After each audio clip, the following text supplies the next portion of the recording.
والی صورت ان کی بن جاتی تھی. تو اس طرح کی کیفیت اگر کوئی ہو کہ ایک بندہ اپنے گھر سے دور ہے,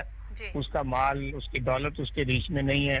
اور وہ ضرورت مند ہے, تو اس مسافر کے اوپر بھی زکوٰۃ کو خرچ کیا جا سکتا ہے. اچھا, اس طرح سے جو مقروض ہیں, کسی نے کسی سے قرض لیا ہے لیکن اب اس میں کیپیسٹی نہیں ہے کہ اس قرض کو واپس کرے, تو اگر آپ اس قرض دار کا قرض ادا کرتے ہیں تو یہ بھی بہت بڑا اجر کا, یہ ویسے بھی اجر کا کام ہے, لیکن یہ زکوٰۃ کے مصارف میں بھی اللہ نے رکھا کہ ایسے لوگ جو بیچارے بعض دفعہ پھنس جاتے ہیں, قرضے میں ان کی گردن آ جاتی ہے اور پھر پوری زندگی اس کا سود ہی اتارتے رہتے ہیں اور اصل دار ان کے اوپر رہتا ہے. بالکل صحیح. جیسے ہماری اس وقت پوری گورنمنٹ کی اور ہمارے ملک کی حالت ہے کہ جتنا ہمارے اوپر سود ہے تو اس کے یعنی جتنا قرض لیا ہے اس پہ جو سود ہے تو ہم وہ سود ہی اتارتے رہتے ہیں, اصل دار ہمارے اوپر اسی طرح سے قائم رہتا ہے. صحیح کہہ رہے ہیں. تو یہ ہے کہ بھی اس طرح سے اگر کوئی فرد قرض میں پھنس جاتا ہے تو آپ اس کی جان اگر چھڑاتے ہیں تو یہ زکوٰۃ میں سے آپ کر سکتے ہیں. اچھا, اب تو غلامی کا دور نہیں ہے, لیکن اس دور میں چونکہ غلام بھی تھے تو کسی غلام کی گردن کو چھڑانا اور اس کو کسی کی غلامی سے نکال کر آزاد کر دینا, تو یہ بھی زکوٰۃ کے مصارف میں موجود ہے. پھر اس میں فی سبیل اللہ کی بھی ایک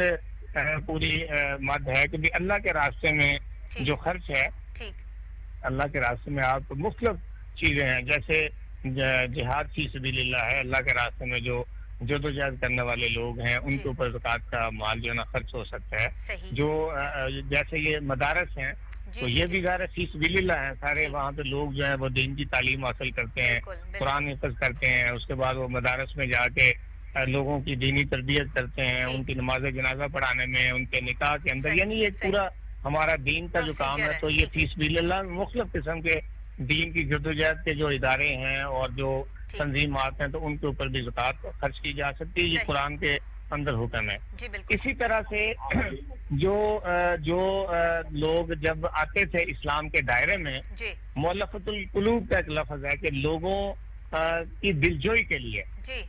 تو اس میں بھی قرآن ہماری یہ رہنمائی کرتا ہے کہ اگر کچھ لوگ ایسے ہیں, جیسے ہمارے ملک میں اگر کوئی غریب کسی دوسرے مذہب کا آدمی ہے اور اس نے اسلام قبول کیا ہے اور اس کو ضرورت ہے, تو اس کے دلجوئی کے لیے اور اس کو اپنے دین کے ساتھ جوڑنے کے لیے بھی زکوٰۃ میں سے آپ اس کی مدد کر سکتے ہیں, تاکہ اگر وہ دین کی طرف آیا تو اس کو یہ احساس ہو کہ جس دین میں گیا ہوں وہ دھکے دینے والا دین نہیں ہے, وہ سنبھالنے والا دین ہے. تو اس کا ایک فیکٹر یہ ہے مؤلفۃ القلوب کا. اور اس میں ایک اور بھی ہے کہ جو عاملین زکوٰۃ ہیں, جو زکوٰۃ کو اکٹھا کرتے ہیں, یعنی جو زکوٰۃ اکٹھا کرنے کا محکمہ ہے, تو اس کی تنخواہیں بھی اس میں سے دی جا سکتی ہیں. یہ بھی قرآن نے خود اس کی اجازت دی ہے کہ بھی جو زکوٰۃ اکٹھے کرنے والے لوگ ہیں, بے شک انہیں زکوٰۃ نہیں لگتی, وہ غریب نہیں ہے, وہ فقیر نہیں ہے, مسافر نہیں ہے, مقروض نہیں ہے, مؤلفۃ القلوب میں نہیں آتے, لیکن چونکہ وہ زکوٰۃ اکٹھی کر, ہاں, تو ان کی تنخواہیں بھی اس میں سے دی جا سکتی ہیں. تو اس طرح سے یہ قرآن نے ہماری پوری رہنمائی کی ہے کہ آپ نے زکوٰۃ کا مال کہاں پہ خرچ کرنا ہے. اب آپ کی بات کا تیسرا حصہ ہے جس میں میں بات کرنا چاہتا ہوں کہ جو الخدمت فاؤنڈیشن ہے, تو ذرا لوگ بڑے پیمانے پہ ہمیں زکوٰۃ بھی دیتے ہیں اور اس کے علاوہ بھی اپنے مال میں سے صدقہ و خیرات بھی کرتے ہیں. تو آپ دیکھیں کہ اس میں سے تقریباً یہ سارے جو سیگمنٹ ہیں جس میں فقراء اور مساکین جو ہیں, تو آپ اس وقت جو ہم پورے ملک کے اندر ایک بڑا کام جو فوڈ پیکیجز کا کر رہے ہیں, تو یہ آپ سمجھے کہ سارے اس کیٹیگری میں آ رہے ہیں. یہ پہلی دو کیٹیگری جو ہے, لوگ بیچارے پریشان ہیں اس وقت, روٹی کے لیے ان کے پاس پیسے نہیں ہیں, اپنے بھوکے بچوں کا منہ دیکھتے ہیں, پریشان ہوتے ہیں, تو ہم اس طبقے کو اس میں ایڈریس کر رہے ہیں. اسی طرح سے جیلوں کے اندر بھی ہمارا الحمدللہ کام ہے, اور آپ نے دیکھا ہوگا کہ ہم کورونا کے اندر بھی جیلوں میں جا کر تو وہاں پہ قیدیوں کی خدمت بھی کی ہے اور ان کے لیے خاص اقدامات بھی کیے ہیں, بلکہ ان کو کٹس بھی دی ہیں, جا کے سینیٹائزر بھی دیے ہیں. اسی طرح سے جیلوں میں ہم یہ بھی کرتے ہیں کہ جیلوں کے اندر جو قیدی تھوڑے بہت پیسے نہ ہونے کی وجہ سے, جرمانے بھی ہوتے ہیں نا, قید بھی ہے, جرمانہ بھی ہے, تو قید تو پوری کر لی, لیکن اگر کوئی بندہ غریب ہے اور وہ جرمانہ نہیں پے کر سکتا, تو آپ کو ڈاکٹر صاحب یہ حیرت ہوگی سن کے کہ کچھ لوگ کوئی 50,000 60,000 جرمانے کی وجہ سے 5-5 7 سال جیل میں پڑے رہتے ہیں. یعنی یہ اتنی بد قسمتی ہے.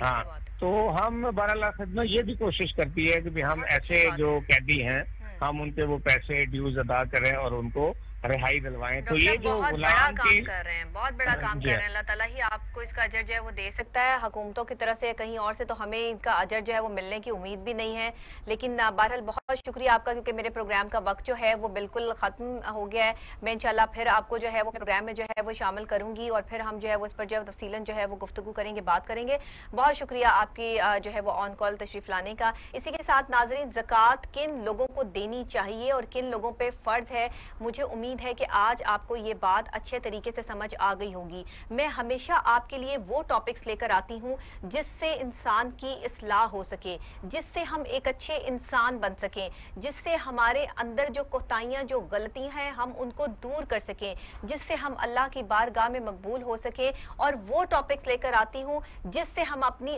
آخرت کو سنوار سکیں، کیونکہ دنیا وقتی ہے، اور آج جو حالات، جو معاملات کرونا وائرس کے حوالے سے چل رہے ہیں، اس میں موت جو ہے وہ کہاں، کس جگہ، کس طرح کھڑی ہے، نہ آپ جانتے ہیں نہ میں جانتی ہوں، صرف میرا اللہ جانتا ہے. اللہ کے سپورٹ کر کے اپنے آپ کو، اپنے تمام معاملات کو صرف اپنی جو ہے وہ اپنا ٹارگٹ جو ہے وہ اللہ اور اس کے رسول کی ذات کو رکھیے کہ آپ نے جو ہے وہ صرف سیدھے راستے پہ چلنا ہے اور اچھے کام کرنے ہیں، اللہ کی بارگاہ میں مقبول ہونے والے کام کرنے ہیں. تو پھر انشاءاللہ تمام معاملات جو ہے وہ ٹھیک ہو جائیں گے. اسی کے ساتھ ڈاکٹر نبیہ علی خان کو اجازت دیجیے گا. کل انشاءاللہ نئے پروگرام کے ساتھ، نئی صبح، نئے آغاز، نئے انداز، نئی بات اور نئے ٹاپکس کے ساتھ آپ سے پھر ملاقات ہوگی. تب تک کے لیے اللہ نگہبان.